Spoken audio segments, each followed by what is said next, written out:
আসসালামু আলাইকুম। আলহামদুলিল্লাহ, আজকে আমার খামারের ব্রয়লার মুরগির বয়স ৩৮ দিন। আজকে কিছু মুরগি বিক্রি করে দিব, সেজন্য সকাল সকালই লোক চলে আসছে মুরগি নিতে। আমি এখানে 200 পিস ব্রয়লার মুরগি উঠাইছিলাম, এখান থেকে 100 পিস আগেই বিক্রি করা হয়ে গেছে, এখন 100 পিস ছিল। এই 100 পিস থেকে আজকে কিছু বিক্রি করব। এখানে আমি ক্যারেটে করে মাপতেছি, এক একটা ক্যারেটে 5 পিস করে মুরগি দিব। তো আমার মুরগিগুলো বেশ ভালো বড় হয়ে গেছে, 38 দিন বয়সে প্রায় 2.5 কেজি প্লাস 3 কেজি 3.5 কেজিও আসছে। ওজন বয়স হিসেবে মাশাআল্লাহ ভালোই আসছে। এখন মুরগিগুলোকে বিক্রি করে দিব।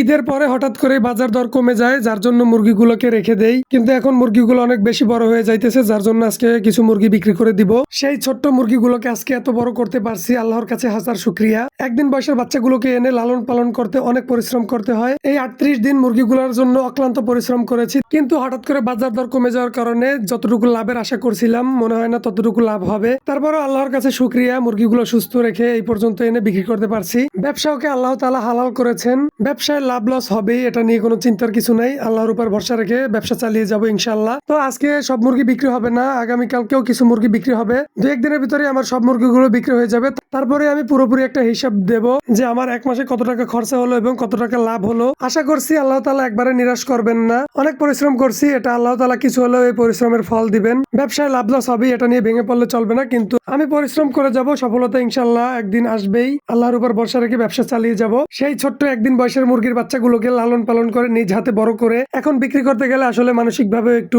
খারাপ লাগতেছে। তারপরও কিছু করার নেই, এটা যেহেতু ব্যবসার ক্ষেত্রে এগুলোকে বিক্রি করতে হচ্ছে। সকলে আমার জন্য দোয়া করবেন, এই ব্যবসাটাকে যাতে অক্লান্ত পরিশ্রম দিয়ে হালাল উপায়ে ব্যবসাটাকে বড় করতে পারি। আসসালামু আলাইকুম।